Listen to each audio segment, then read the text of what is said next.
आप में से जो कार्यकर्ता भाई ग्रामीण पृष्ठभूमि के हैं, जो गांव से आए हैं, उनको भी स्वदेशी आंदोलन चलाना है।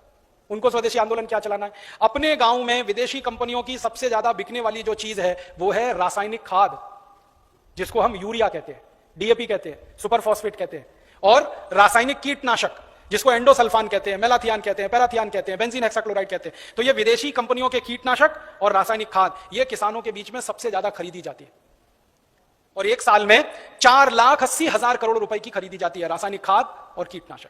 माने हमारे किसान हर साल रासायनिक खाद और कीटनाशक खरीदकर विदेशी कंपनियों को 4,80,000 करोड़ रुपए दे रहे हैं। ये भी हमको बचाना है। तो क्या करना है? किसानों को जो समझाना है जाकर गांव गांव में कि भैया ये रासायनिक खाद विदेशी है, ये मत डालो। तो किसान पूछेगा क्या डालें? तो उससे कहो गोबर की खाद डालो, ये रासायनिक खाद मत डालो। तो किसान पूछेगा जी गोबर की खाद में फायदा कम है, रासायनिक खाद में फायदा ज्यादा है। तो उसको बड़े प्रेम से समझाना है कि गोबर की खाद में ही फायदा ज्यादा है, रासायनिक खाद में फायदा तो बहुत कम है, क्योंकि रासायनिक खाद बहुत महंगी मिलती है।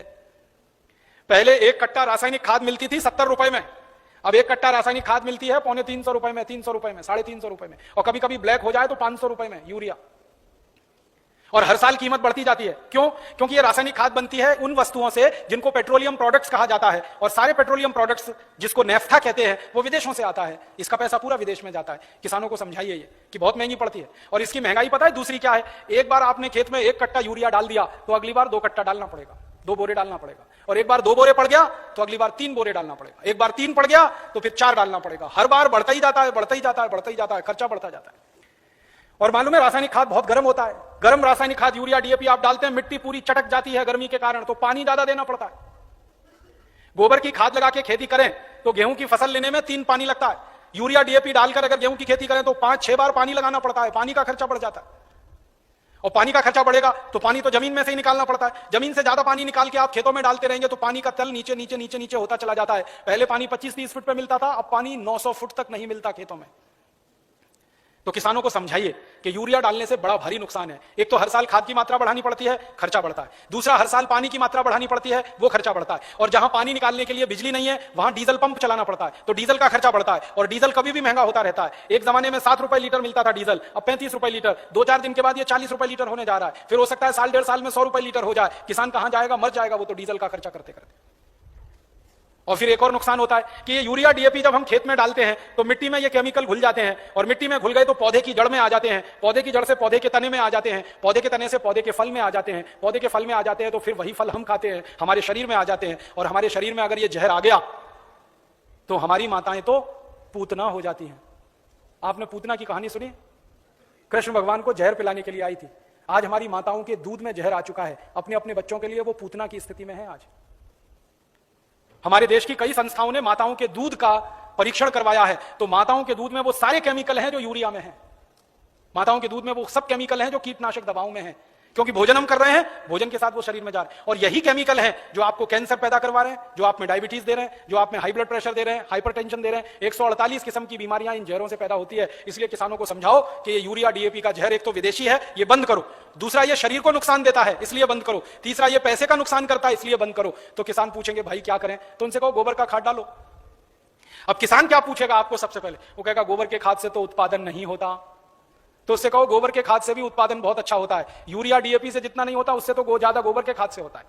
मैं तो पिछले 12-13 साल किसानों के बीच में काम करता रहा, महाराष्ट्र और कर्नाटक में। आप आइए वहां देखिए, हजारों किसानों ने यूरिया डीएपी बंद करके गोबर का खाद डालना शुरू किया है। और जिस किसान के यूरिया डीएपी के खेत में 1 एकड़ में 20 से 25 मीट्रिक टन गन्ना होता था, आज उस किसान के खेत में गोबर का खाद डालने से 90 से 100 मीट्रिक टन गन्ना हो रहा है। कम नहीं होता है। जिन किसानों के खेत में यूरिया डीएपी डालने से 1 एकड़ में 12 कुंटल गेहूं होता था, आज उनके खेत में गोबर का खाद डालने से 20 से 22 कुंटल गेहूं हो रहा है। जिन किसानों के खेत में यूरिया डीएपी डालने से 1 एकड़ में 2.5 कुंटल कपास होती थी, आज उन किसानों के खेत में गोबर का खाद डालने से 7 कुंटल एकड़ का कपास हो रही है। ऐसे एक नहीं, हजारों किसान हैं महाराष्ट्र में, कर्नाटक में, थोड़ा अगर चलेंगे तो छत्तीसगढ़ में बहुत किसान है। 12 साल मैंने बहुत काम किया किसानों के बीच, जा जाके उनको ये सब सिखाया। गोबर की खाद से उत्पादन ज्यादा मिलता है यूरिया डीएपी की तुलना। क्यों मिलता है वो जानना चाहिए। बहुत बहुत बढ़िया बात है जो आप जान लो तो आप किसानों को समझा सकते। गोबर की खाद जब हम खेत में डालते हैं तो होता क्या है? गोबर जो है ना, कई तरह के जीव जंतुओं का भोजन है। यूरिया जो है वो भोजन नहीं, जहर है। आपके खेत में एक जीव होता है जिसको केंचुआ कहते हैं। केंचुआ को किसी दिन पकड़ना और हाथ पे रखना और उसके ऊपर यूरिया डाल देना। 2-4 दाने यूरिया डालोगे वो तड़पना शुरू हो जाएगा और 1 मिनट में मर जाएगा। हम जब खेत में टनों टन यूरिया डालते हैं ना, करोड़ों केंचुए मार डाले हमने यूरिया डाल डाल के। और केंचुए क्या करते हैं? केंचुए मिट्टी को नरम बनाते हैं, पोला बनाते हैं और उपजाऊ बनाते हैं। केंचुए का काम क्या है? ऊपर से नीचे जाना, नीचे से ऊपर जाना। पूरे दिन में वो 3 चक्कर नीचे ऊपर के लगाता है। नीचे जाएगा फिर ऊपर आएगा, फिर नीचे जाएगा फिर ऊपर आएगा। अब केंचुआ जिंदा है तो नीचे जाएगा फिर ऊपर आएगा। केंचुआ जब नीचे जाता है तो एक रास्ता बनाते हुए जाता है, ऊपर आता है तो दूसरा रास्ता बनाते हुए आता है। तो परिणाम क्या होता है कि ये छोटे छोटे छिद्र जब मिट्टी में वो केंचुए तैयार कर देता है तो बारिश का पानी इन्हीं छिद्रों में से नीचे एक एक बूंद नीचे रिसते हुए तल में जमा होता है। माने वाटर रिचार्जिंग का दुनिया में सबसे जबरदस्त काम कोई करता है तो केंचुआ करता है, और यूरिया के कारण ये मर जाता है। इसलिए यूरिया डालना माने किसान के लिए आत्महत्या करने के बराबर है। जिस किसान के खेत में यूरिया डलेगा केंचुआ मर जाएगा। केंचुआ मरा तो मिट्टी में ऊपर नीचे कोई जाएगा नहीं, तो मिट्टी कठोर होती जाएगी, कड़क होती जाएगी। मिट्टी और रोटी के बारे में एक सत्य है कि इसको फेरते रहो नहीं तो खत्म हो जाती है। रोटी को फेरना बंद करो जल जाती है, मिट्टी को फेरना बंद करो पत्थर जैसी हो जाती है। मिट्टी को फेरने का मतलब समझते हैं? ऊपर की मिट्टी नीचे, नीचे की मिट्टी ऊपर, ऊपर की नीचे, नीचे की ऊपर। ये केंचुआ ही करता है और कोई नहीं कर सकता। केंचुआ तो किसान का सबसे बड़ा दोस्त है। मैंने इसका हिसाब निकाला था, एक केंचुआ साल भर अगर जिंदा रहे तो 36 मीट्रिक टन मिट्टी को उठक पटक कर देता है, ऊपर से नीचे, नीचे से ऊपर, एक केंचुआ साल भर में। और उतनी ही मिट्टी को ट्रैक्टर से उलट पलट करना पड़े तो कम से कम 100 लीटर डीजल खर्च होता है, और 100 लीटर डीजल 3600 रुपए का आता है। माने एक केंचुआ हर आदमी का 3600 रुपए बचा रहा है। ऐसे करोड़ों केंचुए हैं, पता सोचो कितने हजार करोड़ रुपए बच रहे हैं इस देश में। इसलिए गोबर का खाद डालने से फायदा क्या होता है? रासायनिक खाद डालो केंचुआ मर जाता है, गोबर का खाद डालो केंचुआ जिंदा हो जाता है। क्योंकि गोबर केंचुए का भोजन है। केंचुए को भोजन मिले तो वो अपनी जनसंख्या बढ़ाता है, और इतनी तेज बढ़ाता है कि कोई नहीं बढ़ा सकता। भारत सरकार कहती है हम दो हमारे दो, केंचुआ नहीं मानता उस बात को। एक एक केंचुआ 50-50 हजार बच्चे पैदा करके मरता है। 50-50 हजार। एक जाति का केंचुआ तो मैंने देखा 1 लाख पैदा करता है बच्चे, तब मरता है। तो वो एक जिंदा है, उसने 1 लाख पैदा कर दिया, वो 1-1 लाख पैदा करेंगे, करोड़ों केंचुए हो जाएंगे अगर गोबर डालना शुरू किया। और केंचुए ज्यादा होंगे तो मिट्टी फिर उलट पलट होने लगेगी, मिट्टी में छिद्र बनने लगेंगे, तो बारिश का जितना भी पानी गिरेगा सब मिट्टी में आ जाएगा। और पानी मिट्टी में गया तो नदियों में बेकार नहीं बहेगा, तो बाढ़ नहीं आएगी, तो समुद्र में फालतू पानी नहीं जाएगा। इस देश का करोड़ों करोड़ों रुपए का फायदा हो जाएगा। इसलिए आप किसानों को समझाओ गोबर की खाद डालो। फिर कुछ किसान कहेंगे जी उत्पादन होगा क्या? उनसे कहना गारंटी मेरी, गारंटी भारत स्वाभिमान ट्रस्ट की। थोड़े दिन में भारत स्वाभिमान ट्रस्ट की तरफ से हम किसानों को कहेंगे कि आप बिंदास गोबर की खाद डालो, गारंटी हमारी, 1 ग्राम भी उत्पादन कम नहीं होगा। कैसे कम नहीं होगा? डालने का तरीका। डालने का तरीका क्या है? अभी किसान गोबर कैसे डालते हैं? गोबर डालते हैं, वो घूरा है, घूरा गांव में कचरा डालने का, वहां गोबर इकट्ठा करते हैं 6 महीने 8 महीने साल भर, वो सूखता रहता है और सूख सूख के उसकी सारी ताकत निकल जाती है। फिर वो सूखा हुआ गोबर हम डालते हैं, इससे उत्पादन ज्यादा नहीं आता। गोबर को हमेशा गीला डालना चाहिए, ताजा डालना चाहिए। गोबर को अगर पानी में घोल के डालो ना तो वही 3 गुना ज्यादा फायदा करता है। तो किसानों को यह समझाओ कि गोबर को सुखा के खेत में ना डालें, उसको पानी में घोल के डालें। तो कैसे घोलेंगे पानी में? उसका फॉर्मूला लिख लो आप। और जो जो गांव में जाने वाले कार्यकर्ता है ये सब किसानों को आप बोलो कितना गोबर डालना है, कितना पानी उसमें मिलाना है, कितने बीघे के लिए काम में लाना है उसको। अब आपको मैं एक मोटी सी बात बता देता हूं। 1 एकड़ माने 2.5 बीघा, 5 बीघा नहीं, 2.5 बीघा। तो एकड़ 2.5 बीघे का हिसाब जोड़कर बताता हूं। एक किसान को एक बार में 1 एकड़ फसल के लिए कितना गोबर डालना पड़ेगा? गीला करके डालेंगे तो 10 किलो गोबर, बस 10 किलो गोबर, 10 किलो गोबर। फिर से सुन लो, 10 किलो, ज्यादा नहीं बोल रहा हूं, 100 किलो नहीं, 10 किलो गोबर 1 एकड़ के लिए। डालना कैसे? लिख लो 10 किलो गोबर। फिर इसमें चाहिए 10 लीटर मूत्र। जिस जानवर का गोबर उसी का मूत्र। गाय का गोबर तो गाय का मूत्र, भैंस का गोबर तो भैंस का मूत्र, बैल का गोबर तो बैल का मूत्र। अब आप बोलोगे गोबर तो इकट्ठा कर लेंगे, मूत्र कैसे इकट्ठा करें? जानवर जो मूत्र देते हैं ना, जहां पे आप जानवरों को रखते हो वहां पे पत्थर वत्थर लगा के एक छोटी सी नाली बना लो और उसमें ढाल लगा दो। जितना भी वो पेशाब करेंगे वो नाली में आ जाएगा, नाली के आगे खड्डा खोद दो, वो सारा उसमें जमा हो जाएगा, फिर वो ले लो। और मैं आपको एक अच्छी बात बताता हूं, जानवरों के मूत्र की कोई एक्सपायरी डेट नहीं है। 1 साल, 2 साल, 3 साल, 5 साल, 10 साल, 20 साल, 50 साल खराब ही नहीं होता। तो चिंता करने की बात ही नहीं है। तो इकट्ठा होता रहेगा, खड्डे में डालते रहो। तो 10 किलो गोबर, 10 लीटर मूत्र, ठीक है। फिर इसमें मिलाना है लगभग 1 किलो गुड़, आधे से 1 किलो गुड़। गुड़ तो आप सब जानते हो। एक तो गुड़ होता है जिसको आप खा लेते हो, एक तो गुड़ ऐसा होता है जिसको जानवर खा लेते हैं, और एक गुड़ ऐसा होता है जिसको कोई नहीं खा सकता, गीला गीला, पुराना पुराना, काला काला। वो गुड़ खेत के बहुत काम का है। जो सबसे घटिया गुड़ है जिसको ना जानवर खा सकते हैं ना आपका, वो खेत के लिए बहुत काम का है। तो वो गुड़ ले लो, आधे से 1 किलो। गोबर हो गया, मूत्र हो गया, गुड़ हो गया। अब इसमें लगभग 1 किलो डालना है दाल का आटा। दाल है ना, दाल, अरहर की दाल, मूंग की दाल, उड़द की दाल, चने की दाल, सोयाबीन की दाल, खेसारी की दाल, कोई भी दाल, 1 किलो उसका आटा। 4 चीजें हो गई, गोबर, गोमूत्र, गुड़, दाल का आटा। और इसमें डालनी है 1 मुट्ठी मिट्टी। 1 मुट्ठी में आधा किलो या 1.25 किलो तक मिट्टी आती है। मिट्टी कहां से लानी है? आपके खेत के आसपास अगर पीपल का कोई पेड़ है, बरगद का कोई पेड़ है, तो उसके नीचे से खोद लो मिट्टी। पीपल के पेड़ के नीचे की या बरगद के पेड़ के नीचे की? पीपल और बरगद के पेड़ के नीचे की ही मिट्टी क्यों खोदना? आपको मालूम है पीपल और बरगद के पेड़ हर समय ऑक्सीजन देने वाले पेड़ हैं, और ज्यादा ऑक्सीजन देने वाले पेड़ के नीचे जीवाणुओं की संख्या बहुत होती है। तो पीपल और बरगद के पेड़ के मिट्टी में जीवाणु सबसे ज्यादा होते हैं, यही जीवाणु खेत को चाहिए। तो मिट्टी ले ली, 5 चीजें हो गई, गोबर 10 किलो, मूत्र 10 लीटर, गुड़ लगभग 1 किलो, दाल का आटा 1 किलो और मिट्टी लगभग 1 किलो। ये 5 चीजों मिला दो, घोल दो। हाथ से घोल लेना, खराब नहीं होंगे हाथ, नहीं तो डंडे से घोल देना। एक ड्रम में घोल लेना, प्लास्टिक के ड्रम में घोल लेना, नहीं तो लोहे के ड्रम में घोल लेना। प्लास्टिक का होगा तो अच्छा, लोहे वाला क्षरण ज्यादा होता है। अब इसको घोल के 15 दिन रख देना, 15 दिन रख देना। घोलने में तकलीफ आए तो थोड़ा पानी मिला देना, ज्यादा मत मिलाना, थोड़ा ही मिलाना। घोल के 15 दिन रख देना। 15 दिन के बाद यह खाद तैयार हो जाएगा। इस खाद में क्या होगा, करोड़ों करोड़ों सूक्ष्म जीवाणु पैदा हो जाएंगे। वो जो मिट्टी डाली ना, मिट्टी के जीवाणु अगर 1 लाख हैं तो 15 दिन में वो 100 करोड़ से ज्यादा हो जाएंगे। ढक के रख लो तो अच्छा है, छांव में रखना सबसे अच्छा, धूप में बिल्कुल मत रखना। पेड़ के नीचे की छांव में रखना, नहीं तो कोई ऐसी जगह रखना जहां सूर्य का प्रकाश ना आता हो, और इस पे कपड़ा बांध दो, ढक्कन लगा दो, जैसे है ढक लो। अब ये 15 दिन में तैयार हो गया, इसमें करोड़ों जीवाणु तैयार हो गए। अब ये जीवाणु घोल, इसको जीवाणु घोल कहते हैं, इसको खेत में डालना है। डालने से पहले इसमें पानी मिलाना है, और पानी कितना मिलाना है, जितना गोबर था उसका 10 गुना पानी, 10 गुना कम से कम 100 लीटर पानी। 10 किलो गोबर तो 100 लीटर पानी, और ज्यादा से ज्यादा पानी मिला सकते हैं तो 200 लीटर। तो 100 से 200 लीटर पानी मिला लिया। अब ये पूरा परफेक्ट घोल हो गया। इसको 1 एकड़ के खेत में छिड़कना है, जैसे पानी छिड़कते हैं ना मिट्टी दबाने के लिए, ऐसे ही छिड़कना है बस। आप इसको छिड़क देंगे तो ये करोड़ों जीवाणु मिट्टी में पहुंच जाएंगे। तो मिट्टी में जीवाणुओं की संख्या बढ़ती जाएगी, और मिट्टी में सारा खेल खेलने का काम जीवाणु करते हैं। आपको मालूम है जीवाणु क्या करते हैं? जीवाणु सारा काम करते हैं। पौधे की जड़ को नाइट्रोजन की जरूरत है तो ये जीवाणु उपलब्ध कराते हैं। पौधे की जड़ को कैल्शियम चाहिए तो ये जीवाणु उपलब्ध कराते हैं। पौधे की जड़ को आयरन चाहिए तो ये जीवाणु, माने पौधे को बड़ा होने के लिए जितने भी सूक्ष्म पोषक तत्व चाहिए और फिर वो हमारे शरीर में वास्तव में चाहिए, वो सब इन जीवाणुओं की करामात से ही मिलता है। तो पौधे की जड़ को भरपूर सूक्ष्म पोषक तत्व मिलने लगेंगे, पौधे की बढ़त बहुत तेज होगी, और जिस पौधे की बढ़त अच्छी होगी उसका फल अच्छा होगा, जिसका फल अच्छा होगा उसका उत्पादन अच्छा होगा। अब इसमें समय लिख लो, कितनी बार डालना, कब डालना। सबसे अच्छा तरीका यह होता है कि खेत को जब जोतने की तैयारी करें ना, जोतें, बीज डालने से पहले खेत जुताई होती है ना, खेत जुताई करते ही 1 दिन डाल दो। आज जुताई किया, कल डाल दो, जुताई करके डाल दो, ये पहली बार, ठीक है। फिर इसके डालने के 2-3 दिन बाद या 4 दिन बाद या 5 दिन बाद बुआई कर दो।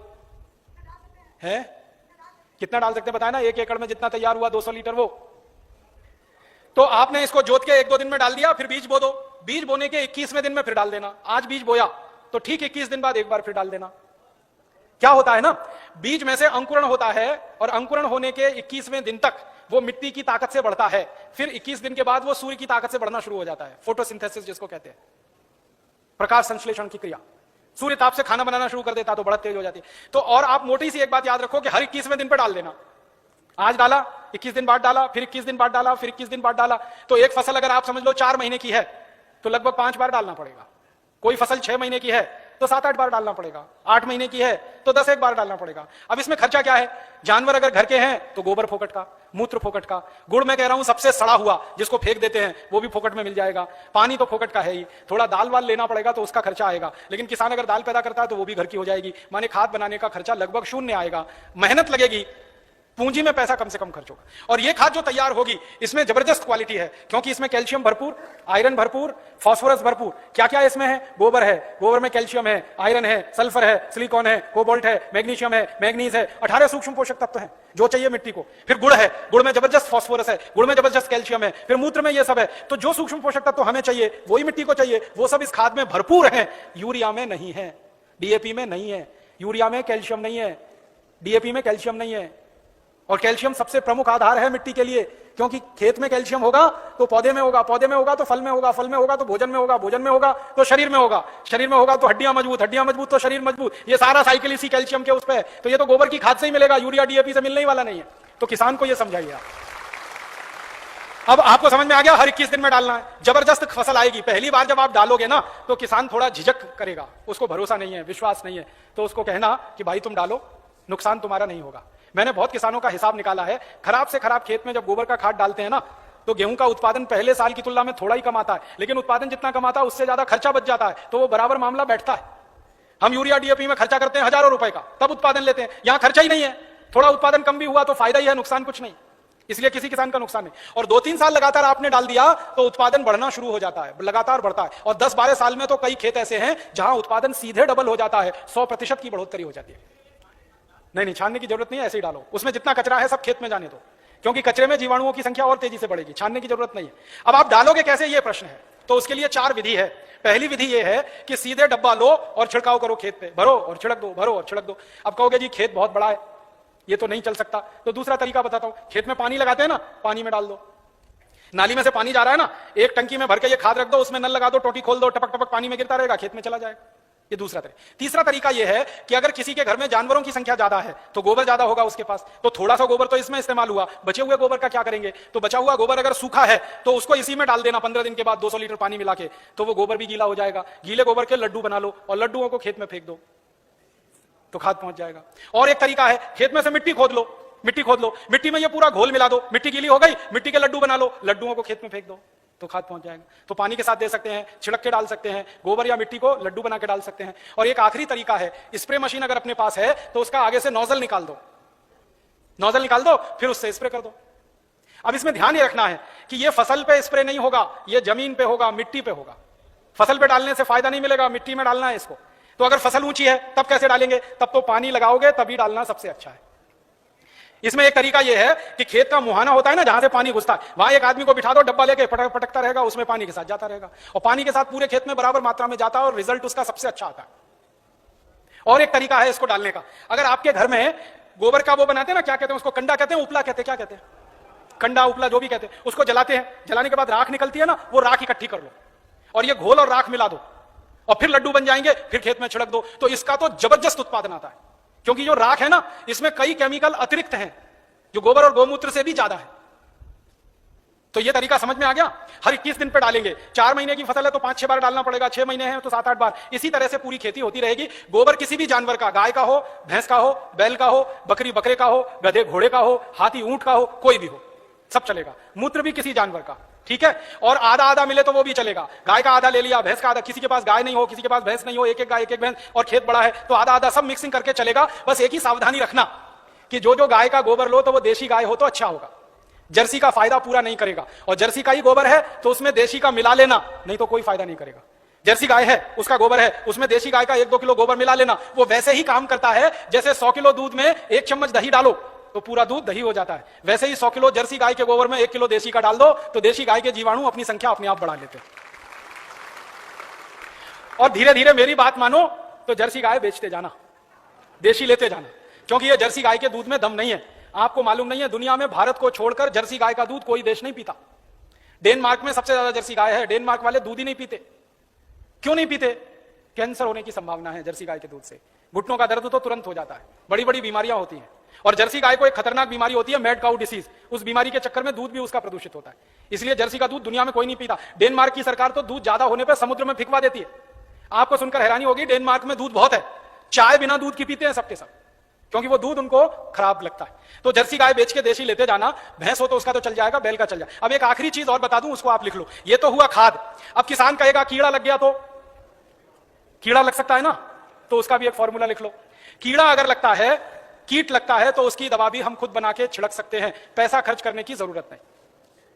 कीड़ा मारने की दवा कैसे बनेगी? 20 लीटर जानवरों का पेशाब ले लो, गाय का, बैल का, भैंस का, 20 लीटर, ठीक है। ये 1 एकड़ के लिए बता रहा हूं। फिर इसमें 2.5-3 किलो नीम के पत्ते की चटनी डाल देना, नीम के पत्ते की चटनी, नीम का पत्ता है, पीस के चटनी बना के डाल देना, 2.5-3 किलो। और आंकड़ा देखा है, आंकड़ा, आंकड़ा के पेड़ के पत्ते की भी चटनी डाल देना, 2.5-3 किलो। आंकड़ा, आंख कहते हैं, आंख, कुछ लोग अकौआ कहते हैं उसको, आंख, आंकड़ा, अकौआ, हाँ वही जो हनुमान जी पे चढ़ाते हैं, जिसमें सफेद सफेद दूध निकलता है। और एक तीसरा पत्ता है, सुनो सुनो भाई, एक तीसरा पत्ता है बेशरम। बेशरम जो है ना, अक्सर गांव में घुसते हैं ना तो दोनों तरफ किनारे किनारे लगा रहता है, पान के जैसा पत्ता, बैगनी रंग का फूल आता है, उसमें ना खुशबू होती है ना कुछ होता है, बिना पानी के बिना बीज के होता है, इसलिए बेशरम कहते हैं। तो 2-2.5 किलो ले लो। और एक पत्ता है आपके गांव में अगर मिले तो सीताफल का पत्ता, शरीफा जिसको कहते हैं, सीताफल शरीफा, उसका पत्ता 2-2.5 किलो ले लो। और अगर गांव में मिल जाए ना तो वो घास आती है ना, कांग्रेस घास, उसको चटनी बना के डाल दो 2-2.5 किलो। और इसमें थोड़ा सा खूब तीखी लाल मिर्च हो, हरी मिर्च हो तो वो पीस के डाल दो 250-300 ग्राम, लहसुन पीस के डाल दो आधा किलो के करीब, गाजर घास वही वही। और मैं आपको एक मोटी सी बात बताता हूं, वो याद रखो, जिन जिन पत्तों को गाय नहीं खाती, फिर से सुनो, जिन जिन पत्तों को गाय नहीं खाती और आपके गांव में उपलब्ध है, वो सब पत्ते पीस के डाल दो इसमें। गाय को खिला के देख लो, खा रही है तो नहीं डालना, नहीं खा रही है तो पीस के डाल देना है। मोटी बात याद रखो। तो 3-4 तरह के पत्ते डाल दिए, थोड़ा लहसुन डाल दिया, थोड़ा मिर्ची डाल दी, 20 लीटर मूत्र में डाल के इसको उबालना है, गर्म करना, उबाल के ठंडा कर लो, ठंडा करके 200 लीटर पानी मिला दो। अब ये दवा तैयार हो गई कीटनाशक, इसको स्प्रे कर दो किसी भी फसल पे, तो 48 घंटे माने 2 से 3 दिन में सारे कीट खत्म कर देता है। 1 पैसे का खर्चा नहीं होता, बाजार से कुछ नहीं लाना पड़ता। ये हर फसल में काम आता है, गेहूं में, चावल में, चने में, दाल में, मटर में, गन्ने में, हर तरह की फसल में ये उपयोग हो सकता है। तो कीटनाशक दवा बनाने का आपको मालूम, खाद बनाने का आपको मालूम। अब यूरिया, डीएपी और एंडोसल्फान गांव गांव से हमें बंद कराना है। 4,80,000 करोड़ रुपए किसानों का बचाना है, 2,32,000 करोड़ रुपए शहर वालों का बचाना है। ये दोनों मिला दे तो करीब 7-8 लाख करोड़ रुपए देश का हम बचा सकते हैं स्वदेशी आंदोलन की ताकत से। और बाहर से जो इंपोर्ट हो रहा है करीब 7 लाख करोड़ का, अगर पक्के स्वदेशी वाले लोग हो जाएं तो इंपोर्टेड चीजें भी बंद हो सकती हैं। 14 लाख करोड़ का फायदा, माने इतना बड़ा फायदा हम पूरे देश को दे सकते हैं अपने स्वदेशी आंदोलन और अभियान से। इसलिए स्वदेशी आंदोलन और अभियान को गांव गांव जाके चलाना है। और आपको इसके लिए उस जमाने में लोकमान्य तिलक ने जैसा परिश्रम किया, महात्मा गांधी ने जैसा परिश्रम किया, विपिन चंद्र पाल ने जैसा परिश्रम किया और क्रांतिवीरों ने जैसे परिश्रम किया, वैसा ही परिश्रम आपको करना है। ताकि क्या होगा, जैसे आज हम लोकमान्य तिलक का नाम याद रखते हैं अपने देश के लिए, अपनी सभ्यता के लिए, अपनी आजादी के लिए, वैसे ही आपका नाम आने वाली पीढ़ियां याद रखेंगी इस देश के दूसरे स्वदेशी आंदोलन के लिए। ऐसा कहकर मैं आपका आभार व्यक्त करता हूं, बहुत बहुत आपको धन्यवाद देता हूं।